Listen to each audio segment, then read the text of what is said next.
মুখ আর মুখোশ এটা নিয়ে কথা বলতে গেলে অনেক কিছুই সামনে আসে।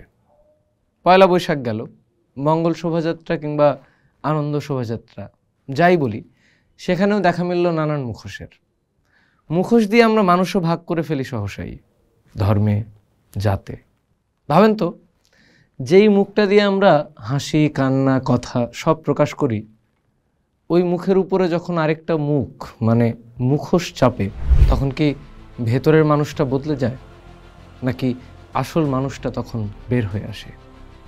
বিখ্যাত লেখক অস্কার ওয়াইল্ড বলতেছেন, মানুষ যখন খোলা মুখে কথা বলে তখন সে ভং ধরে বেশি।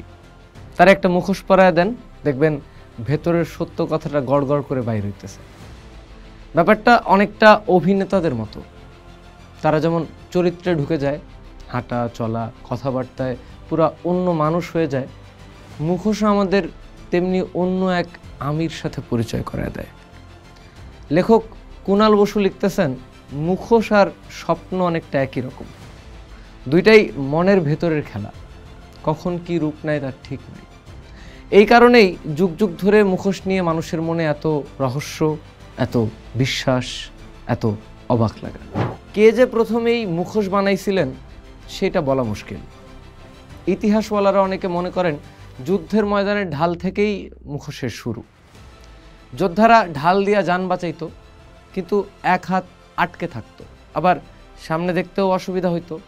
তো বুদ্ধি করে ঢালে দুইটা ফুটো করলো দেখার জন্য। তারপর দুই হাত খালি রাখতে ঢালটা মাথায় বেঁধে নেওয়া হলো, আর শত্রুরে ভয় দেখাইতে ঢালের উপরে আঁকা হইল ভয়ঙ্কর চেহারা। ব্যাস, হয়ে গেল মুখোশ।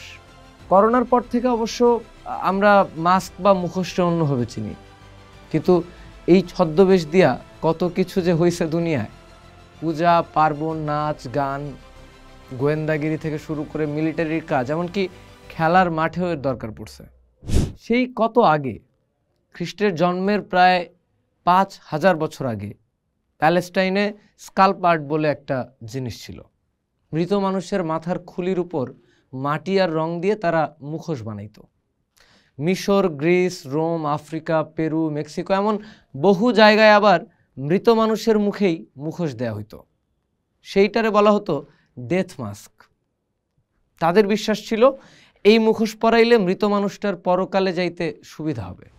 আবার মিশরের ফারাও তুতেনখামেনের সোনার মুখোশটার কথা তো অনেকেই জানেন। মানে প্রায় সবখানেই মৃত মানুষের আত্মার শান্তি কামনার একটা ব্যাপার ছিল মুখোশের সাথে।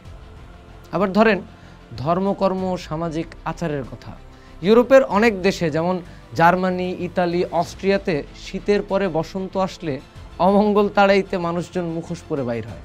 অস্ট্রিয়ার একটা উৎসব যেমন ইমস্ট, সেখানে মুখোশ পরা ছেলেরা লোকেদের গায়ে পাউডার পানি ছিটায়, কেউ বাড়ির চিমনি সাফ করে অশুভ শক্তি তাড়ানোর বিশ্বাসে।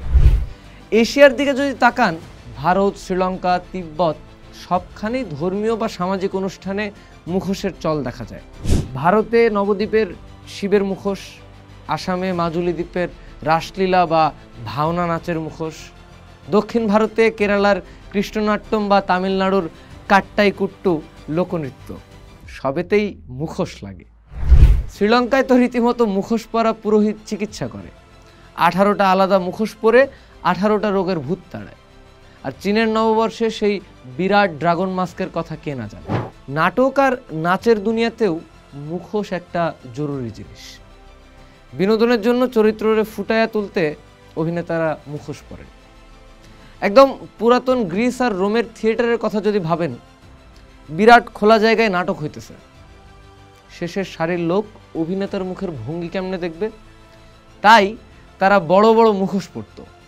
এমনকি মুখের জায়গায় ধাতুর পাত লাগানো থাকতো যাতে আওয়াজটা জোরে শোনা যায়।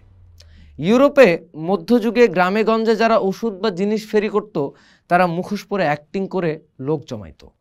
আবার যিশু বা সাধু সন্তদের কাহিনী নিয়ে যে নাটক হইতো, মূকাভিনয় হইতো, সেগুলোতেও মুখোশ পরা লোক দেখা যেত। জাপানে নো থিয়েটার বলে একটা জিনিস আছে। শত শত বছর ধরে বংশ পরম্পরায় এই জিনিস চলতেছে। আফ্রিকা মহাদেশের কথাও না বললেই নয়। অনেকে বলে প্রথম মুখোশ আফ্রিকাতেই বানানো হয়েছে। আর কি যে হাজারো রকমের মুখোশ তাদের, গোল, লম্বা, চৌকা, পুঁতি দিয়ে, পালক দিয়ে, শিং দিয়ে সাজানো। এক এক গোষ্ঠীর মুখোশের ডিজাইন এক এক রকম। এইসব দিয়ে তাদের চেনা যেত। কিন্তু দুঃখের বিষয় কি জানেন, সাহেবরা যখন আফ্রিকায় গেল, অনেক আফ্রিকানরা দাস বানাইলো, তাদের ধর্ম বদলাইতে চাইলো, তখনই এই মুখোশের ঐতিহ্য অনেক নষ্ট হয়ে গেছে, হারায় গেছে। মেসো আমেরিকা মানে মধ্য আমেরিকাতেও মায়ান, অ্যাজটেকদের মধ্যে মুখোশের অনেক চল ছিল। সেখানে রাজার মমি পাওয়া গেছে দামি পাথরের মুখোশ পরানো। ব্রাজিলের কার্নিভালে এখনও মুখোশের কি বাহার। আর আমাদের এই গ্রাম বাংলার দিকে তাকান, রামায়ণ, মহাভারতের চরিত্র কিংবা লোককথার কত চরিত্র, তাদের মুখোশ বানায়া নাচ হয়, গান হয়। ঢাকা, কিশোরগঞ্জ, কুমিল্লা, রাজশাহী সহ বহু জায়গায় নানা পীরের, দেবদেবীর মুখোশ, যেমন বড় খাগাজি, মানিক পীর, ওলা বিবি, ভৈরব, এদের মুখোশ বানায়া বা এদের নামে উৎসব হইতো। এখনও কিছু কিছু উৎসব টিকে আছে। আসলে মুখোশ জিনিসটা তো খালি মুখ ঢাকার জিনিস না, এটা এক ধরনের সাজ, এক ধরনের মনের কথা বলার ভঙ্গি, নিজের চেহারার উপরে আরেকটা চেহারা বসায় দেওয়া। কবি বিমলচন্দ্র ঘোষ যেমন লিখতেছেন, মুখোশের মুখ নাই তাও সে কথা কয়, হাত নাই তাও সে জাদু জানে। আবার নুরসাফা জুলহাস তার বই আমাদের সব ধারণা মেয়াদ উত্তীর্ণতে বলতেছেন, হাজারো মুখোশে আমরা, কিংবা mask is a must. Post দেখুন, ভাবুন, করুন, থাকুন পোস্টের সাথে।